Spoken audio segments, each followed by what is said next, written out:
Since we're here, we took this Chambers Street exit, which is the same exit for the World Trade Center 9/11 Memorial. So we're going to go swing by there real quick before heading.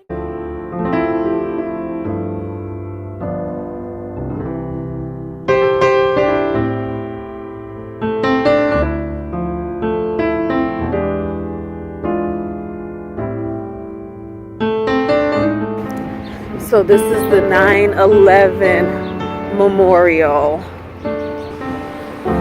Wow.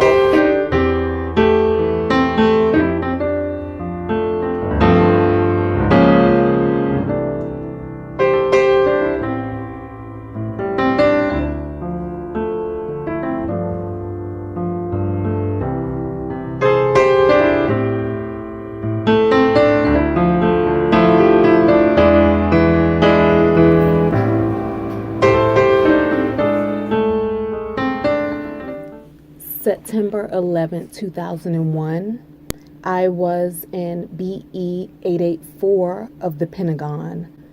I was a staff sergeant in the United States Army, and we worked in a room that we called the Star Wars room because we had TVs all around the room. And we were watching these TVs, and they would stay on news stations, CNN, things like that. And we seen the coverage of the first plane hitting the tower.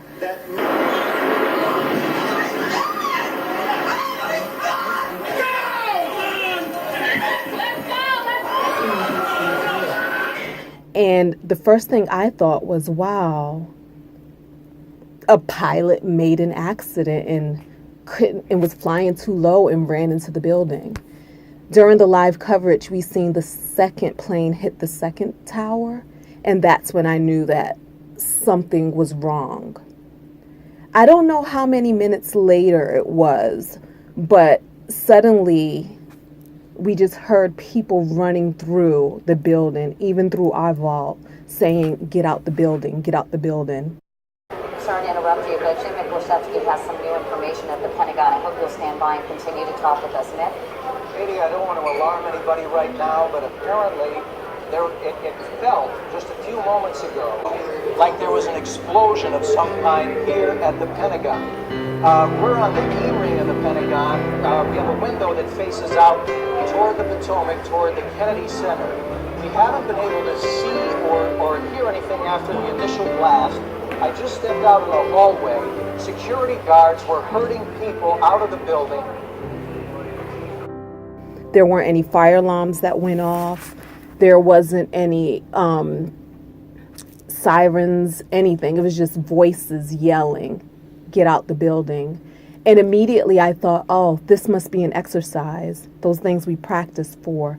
And so me, my soldiers, and everybody in that vault, we just began to exit the building. I did not grab my headgear. I just basically left thinking we were just doing an exercise because of what happened in New York. Once I was out in hallways, I seen people running through the hallways crying, and I thought that they were just crying because of what happened on that day. When we got out, that's when I learned that we were hit.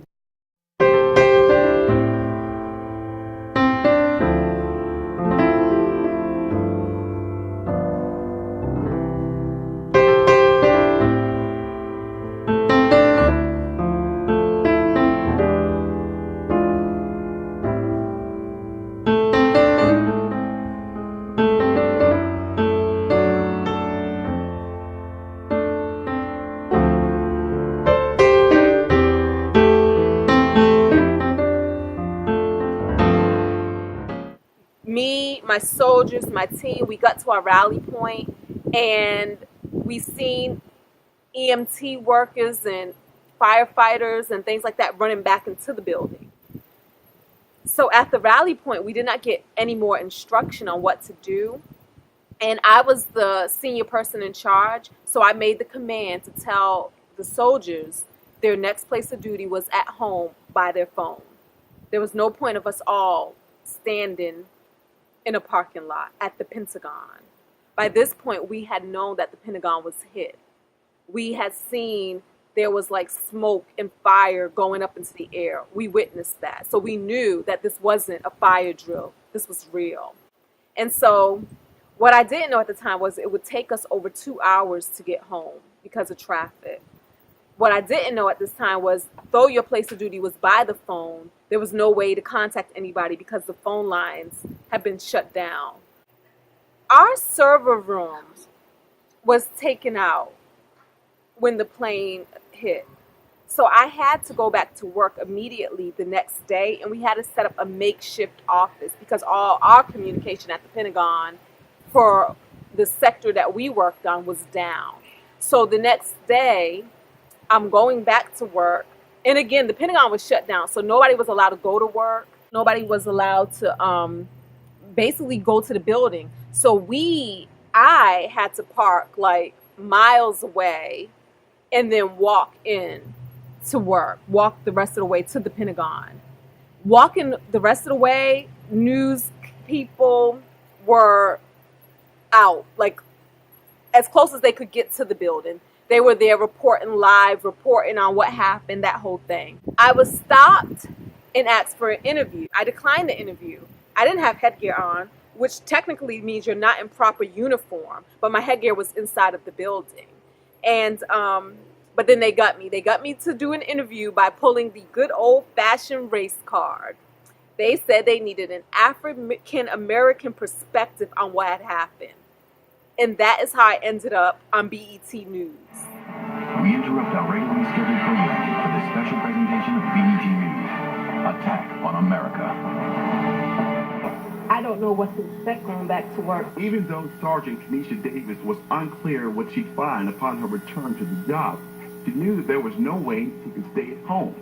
At the time, we didn't know we were hit. Davis was in the building yesterday when the hijacked Boeing 757, which authorities now believe was intended for the White House, crashed into the Pentagon.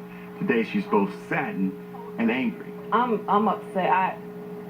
It's crazy. It's like a mockery when you watch the planes purposely fly through the buildings to make a statement. It's as if they're laughing at us. While FBI agents searched the premises for additional evidence, people who came out to see the Pentagon today were in shock. Shocked to find America's symbol of military dominance partially destroyed. A written letter released by the Pentagon today said that the area of the building the aircraft struck received a catastrophic amount of damage, and that anyone who may have survived the initial impact and collapse could not have survived the fire that followed. Craig Bell, BET News. –